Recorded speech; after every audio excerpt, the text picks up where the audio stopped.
Hi, I'm Anita Price and welcome to the Facets of Prices. Well, if you're a June birthstone, you have actually two options, and today we're going to talk about the first, which is pearl. Now, most people know pearl because it's the most common one that is used within the birthstone for June.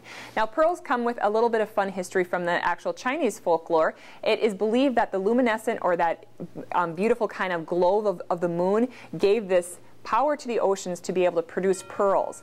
Now, pearls originally, when you hear of pearls, it used to be that they'd have a diver that had incredible lung capacity, could dive down very deep into the oceans, would gather up these clams and mollusks and bring them back to the surface, and there they would find these pearls. So not only would they get food from the oyster, they'd also be getting a beautiful pearl, and that's where it started to be used within the jewelry industry.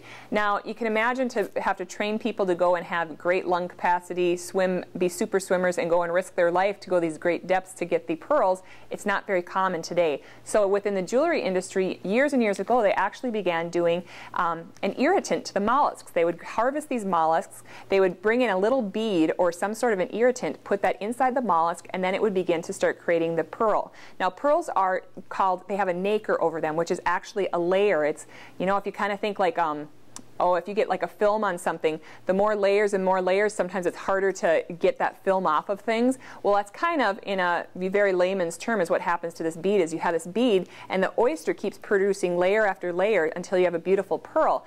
Now, actually today within China, what they're doing is they're putting in bigger beads to make the pearls larger, and then they grow them and culture them quicker. The only offside is that, with that, some of that is that the nacre actually won't be as many layers thick, so it can wear off. Now remember, pearls are a softer gemstone, so that when you are wearing them, they will, over time and over years, you'll start to get almost a dullness, and that happens because you're wearing off those layers of nacre, which is that outer beautiful part that has that iridescent glow to it.